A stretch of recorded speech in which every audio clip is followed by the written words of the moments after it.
Tiffany. And I'm Mary Beth. Welcome to Turning Pages. Today we're going to talk about how to get ready for and prepare yourself for the charge that is coming, known as NaNoWriMo. National Novel Writing Month is a big thing in our world, right, and probably your world too if you're a writer. If not, we'd love to tell you how you can get going. What do you think is the most important thing, Mary Beth? You have to make an account. Yeah. It's in your best benefit to be a part of the group because there's so many resources, there's so much networking, and it's part of the fun. Mm-hmm. So go to the website, it's nanowrimo.org, and make yourself an account. Yeah, it seems like, okay, well, obviously, right. When you're baking a pie, you have to preheat the oven, right? So you've got to get everything situated so that when November 1st comes around, you're writing. Mm-hmm. And you make your account. Mary Beth was saying that there's some statistics done if you want to come up with a cover for your book, right? They do say, and unfortunately, I don't remember the statistic off the top of my head, but they say if you have a cover, you're more likely to finish. So whether you make your own, you can use Canva.com. There's also a phone app. I actually found somebody on Fiverr, and I'm having them make me one for $5. Yeah. You can use Photoshop. You don't have to pay somebody. It can just be a simple background and your title.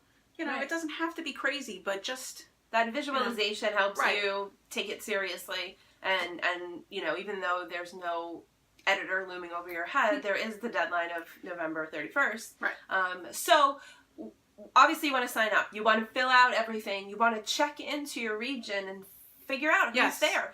For people all over the world, it's important, especially people in more remote areas where you don't necessarily have a good writing community. Mm-hmm. You'd be surprised at what you're going to find and the support that you're going to find in the real world by signing up, by doing the virtual world. And then you have the online work community as well. And you don't have to stick just to your home region, because for us, there are several within a short driving distance between us. So I actually follow 3 of them. I think Central New Jersey and Southern New Jersey and another one. So, if there's a writing group that's kind of near me on a day when I can go in a different region, I'm going to go. Because you don't have to stick with your main one, but it's good to know what's out there for you to be able to attend. Right. And, and then you kind of get down to the nitty gritty in terms of what should you know about the characters and the world. Right. Should you have an outline? Should you not? Some people don't work with an outline. Most of the time. I do. Whether or not I stay with it, that's very different. But you want to start with your idea.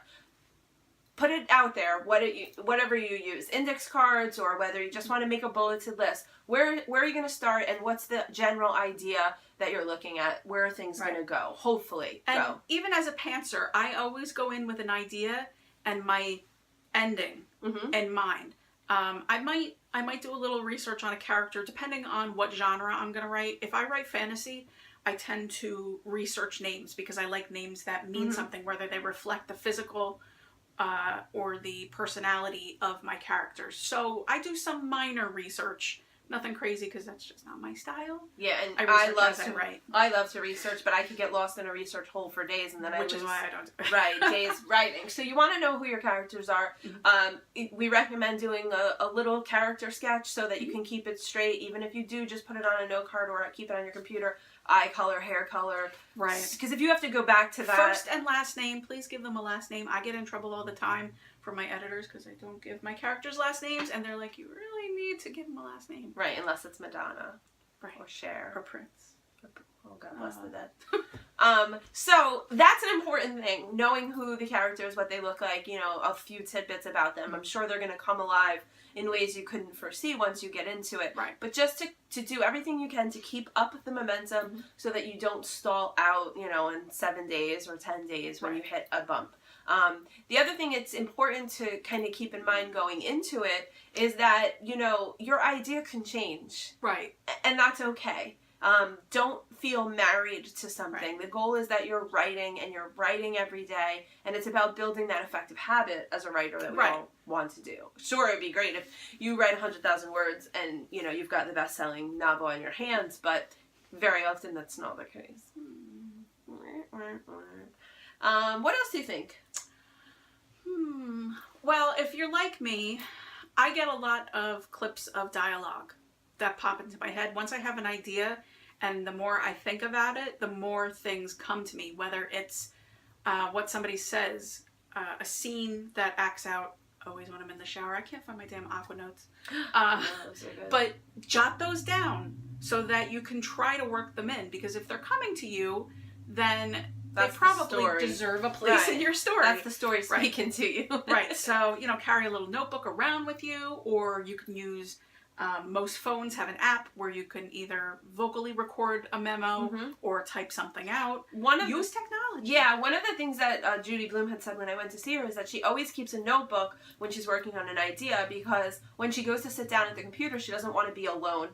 So she'll have those snippets of dialogue, or, maybe she passed, a setting in the car or whatever, and she just writes it out. Yeah, so it is important that you don't become one-dimensional and just say every day when I sit down that you have nothing there, because that could be problematic. In something like this where the word count is so important, any way you can get your words in, you want to do it. You don't edit as you go. Right. I would also start to think about when you're going to work your writing in. So if you can make up a schedule, and I get there's life and you get distracted and things come up, so maybe you don't write every day. But if you try to set up a schedule, then, you can tell your friends, look, I'm not going to be available on Thursday nights between whatever and whatever, or I'm going to get up an hour before school every day. Good luck. You hold yourself, you basically want to hold yourself accountable to this task that you're setting for yourself. And yeah, some days, you're going to go out and get a couple pumpkin beers with your friends or whatever. If you're of age. Yeah. If you're of age. So don't beat yourself up if that happens. Very often you get good ideas when you go out too. So that's true. Just keep the vessel open and you'll be fine.